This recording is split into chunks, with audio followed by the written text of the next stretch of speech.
Good morning. Time to make the coffee. Today again, it's the Simply Smooth Folgers, gentle on your stomach. And so far, it hasn't been bothering my stomach. So we'll drink that for a while and then maybe transition over to decaf. I have to see how it goes with the stomach issues. So today it's only going to be 54. It's pretty chilly out there. And tonight, of course, it's going down to 38 because I planted all those things yesterday, but it didn't say anything about a frost warning. So I'm thinking that maybe the colder day might actually do my veggies good because they're newly transplanted. And you know how when you put herbs in the refrigerator, wilty herbs, how they perk up? Well, I'm thinking maybe it'll have the same effect on my newly transplanted veggies. I don't know. As long as they don't freeze, they'll be fine. So I think today I need a rest from the garden anyway. Otherwise, I'll just keep pushing myself to keep going, and then I'm miserable. So I think maybe today I might throw a few seeds in the ground, but I'm not going to be doing any big, huge transplanting of things. I do have to drill some holes in those big pots that I got for my little seedling trees, but I don't know. We'll see. My one hand is really bothering me today, and I think it's from breaking up all that soil in the boxes. So I don't know. I'm trying this Asper cream with rosemary and mint and essential oils, because the rest of me is not real sore, no more than usual, but my one hand is really bothering me, and it happens to be this one. So, okay, that one okay. But sometimes I get this shooting pain through the center of my hand. So let's give this a try. Again, I put chocolate raspberry syrup in here. I like the Torani syrups or even the knockoff syrups. It dresses up plain coffee. I know not everybody likes flavored coffee, but I do. I like to try the different flavors. So, all right, let's give this a try. Cheers.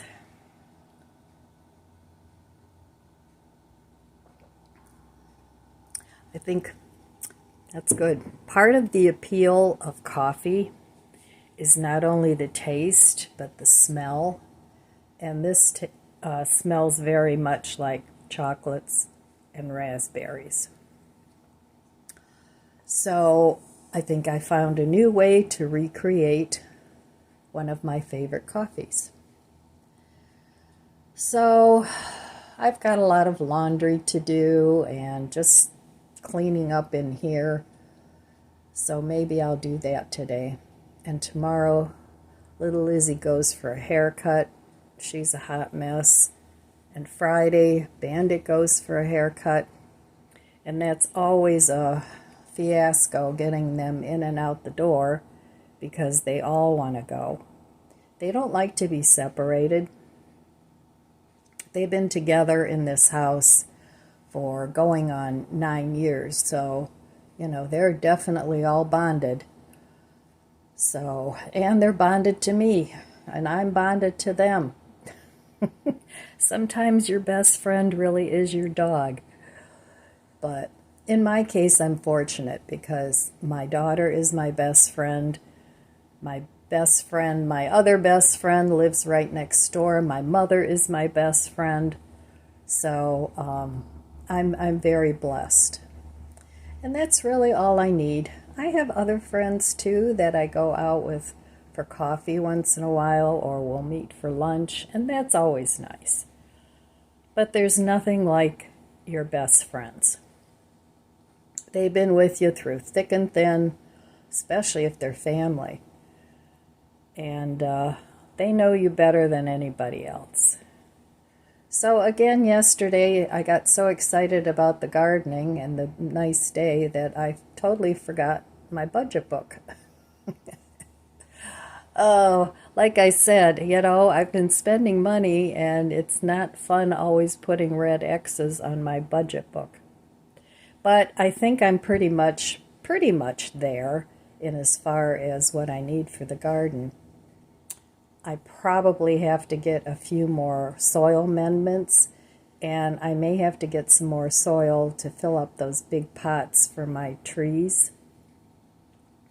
I hope those little trees survive because right now they're dormant, so it's hard to pick a tree that isn't dead. I mean, you can tell if they're brittle and stuff, but they're very vulnerable at this stage, but I would really be looking forward to some fresh fruit from my little patio garden.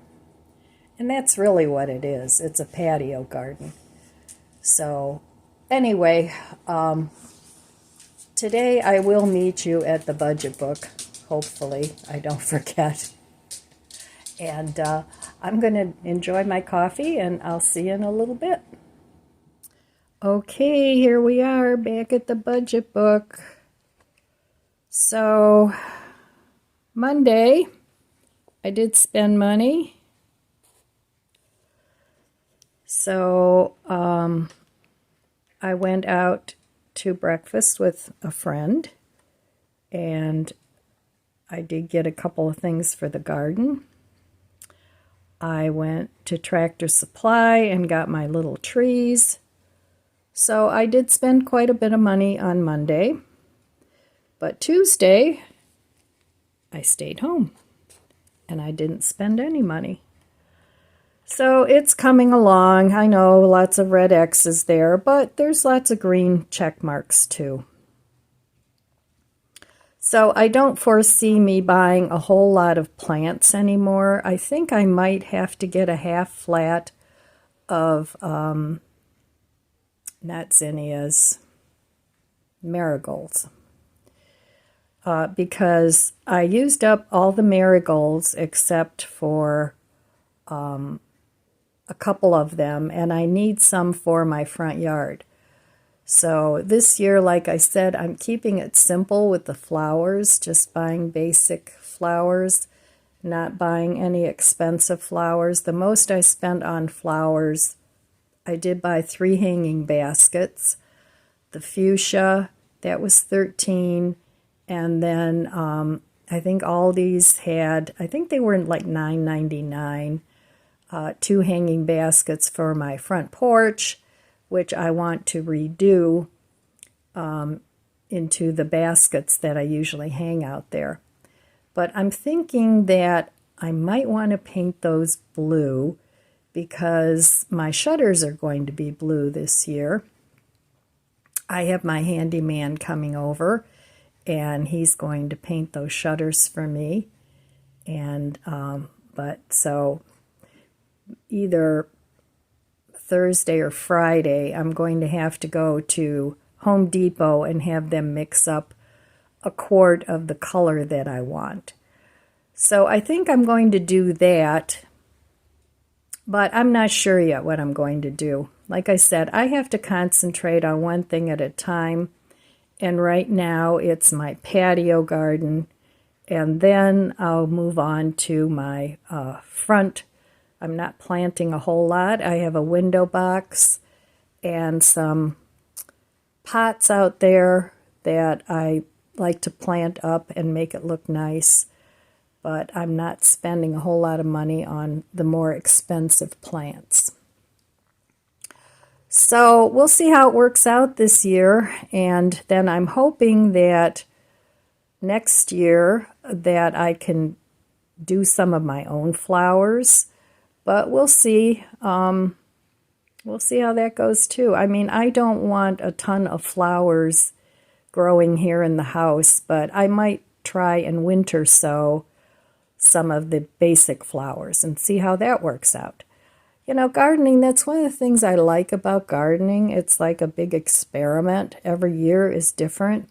Every year the landscape changes, even though, you know, I have the same pots pretty much every year. The nice thing about pots is you can rearrange things and make it look this way this year and this way that year. So that's really nice. And so I really enjoy my patio garden, and that's what I'm going to call it from now on. I'm going to call it my patio garden. So, okay, that was sorry about the wiggling here. That was my spending so far this month. Boy, I have a lot of receipts, that's for sure. But with any situation, when you're transitioning into a system, sometimes you have to pay a little bit more to get that system set up. And that's what I'm doing with my gardens this year. So, okay, I'll be back in a little bit, and I want to have a little coffee chat with you guys. So, heat up some coffee or tea or whatever it is you like to drink and come join me in my kitchen. Well, good morning again. I thought I'd have my morning coffee with you this morning. So this really feels good on my hand. I don't know what happened there. I think the action of breaking up the soil, I mean, that was a lot of boxes and a lot of soil and a lot of mixing. And but I just had to keep going. You know, it was one of those things where it's self-motivating when you see the progress you're making. So that is pretty much true of everything that you do. It's not just with the gardening. So I just wanted to talk a little bit about that today and what I do to keep myself motivated. Now, believe me, there's days or even weeks where I am not motivated to do much of anything.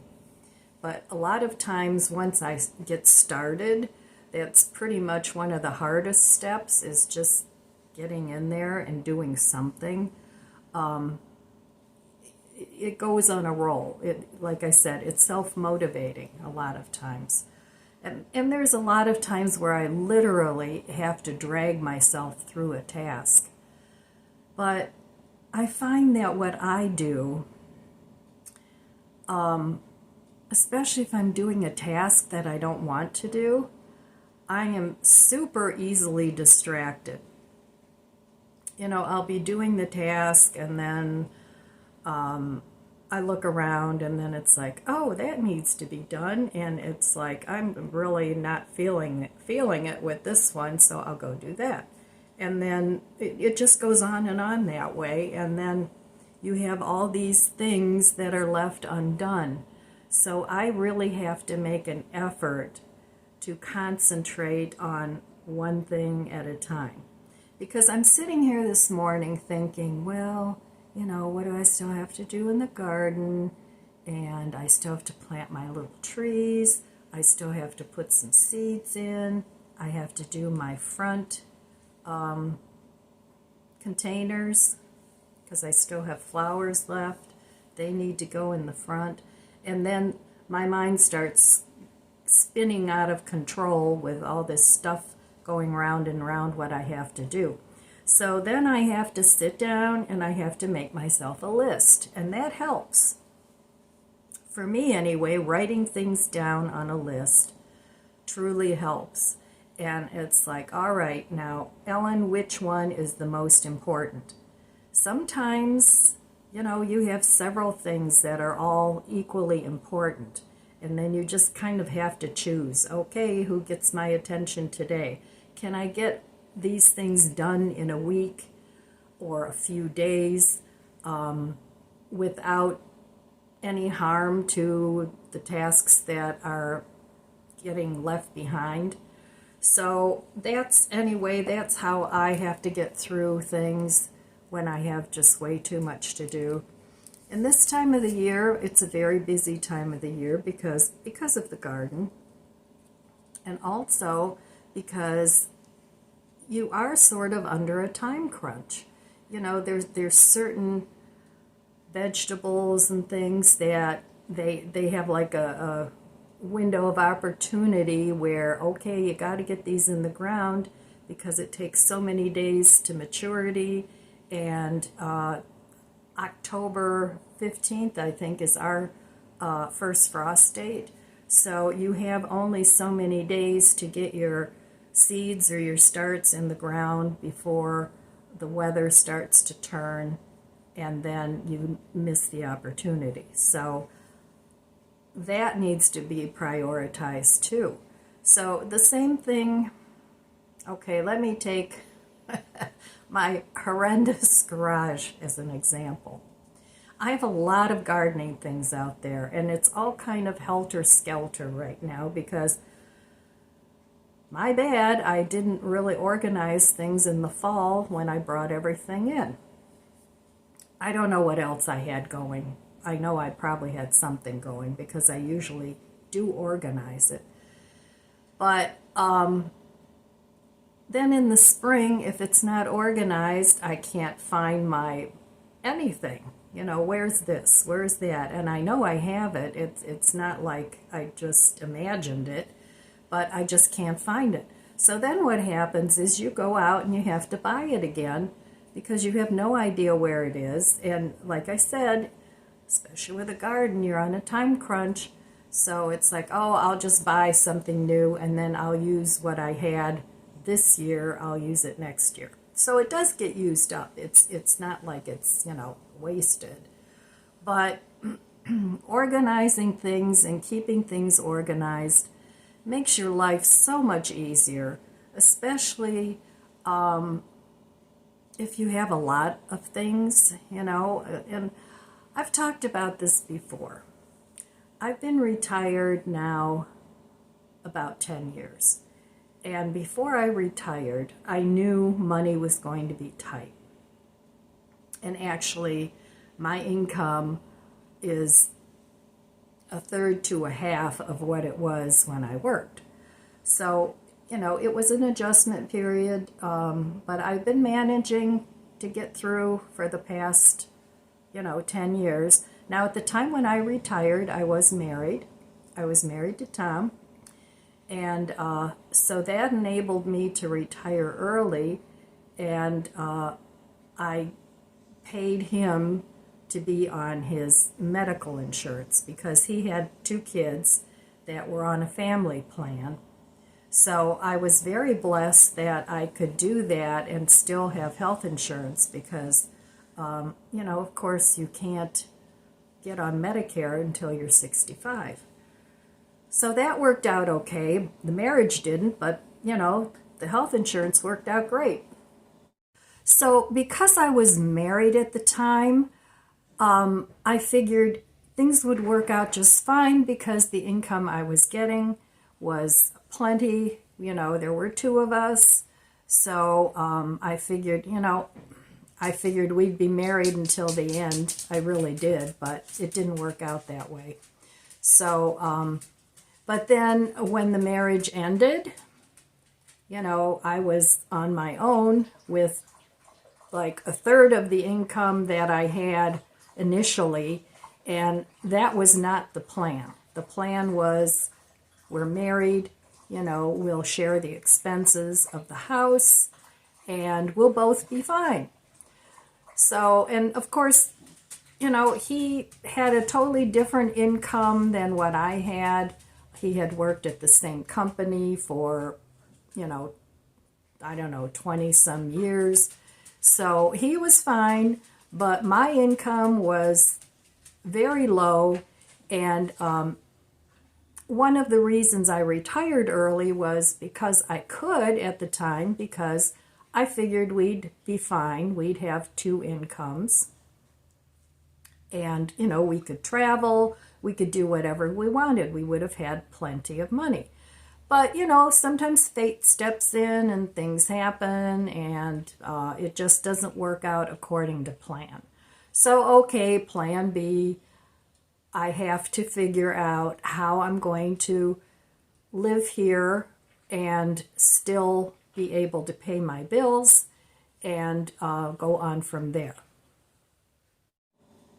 So anyway, it's all about timing too. So before I retired, that's where I was going, I wanted to get everything that I thought that I might be able, or that I needed, that I knew I couldn't afford once my income was cut back so drastically. So that's what I did. So I have a lot of stuff. I have power tools. I have all the gardening things. I have, you know, I did some things in the house that I knew I couldn't do if I didn't do it then. And I don't want to have to go back to work at 72 to pay for a lot of things. First of all, physically, I don't think I could do it. I mean, for me, standing all day long doesn't work. Sitting all day long doesn't work, because even when I'm sitting upright, my spine still compresses. And at the end of the day, you know, I have to be able to keep moving somewhat, you know, so I can't do that if I'm on a job. You know, I can't say, well, I can't stand anymore, so I'm going to go sit down. So there's a lot of restrictions when you work for somebody else. Now, if you're fortunate enough to have your own business, you can do whatever you want.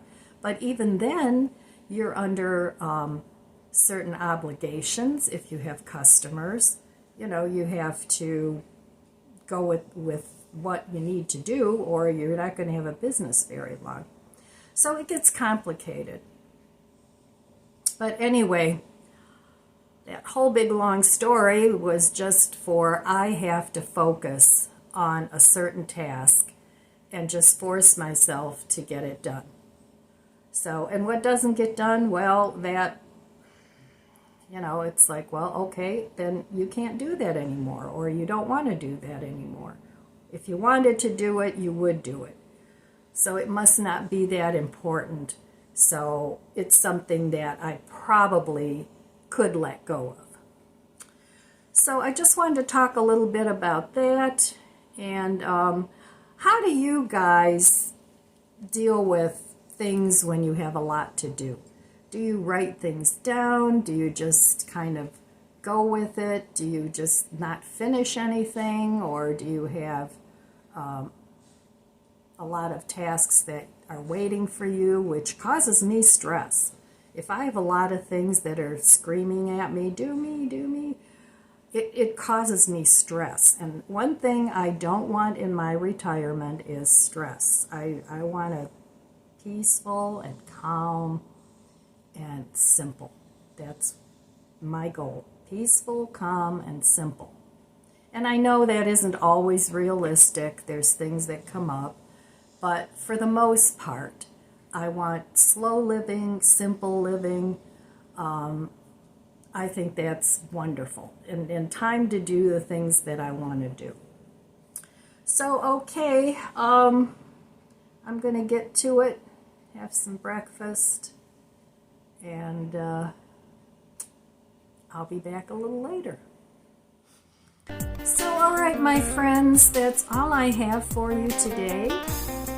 I want to wish you abundant blessings. I love you guys. Be good to yourself. Be good to others.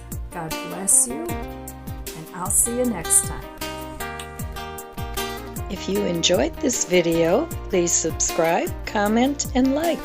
Thanks for watching.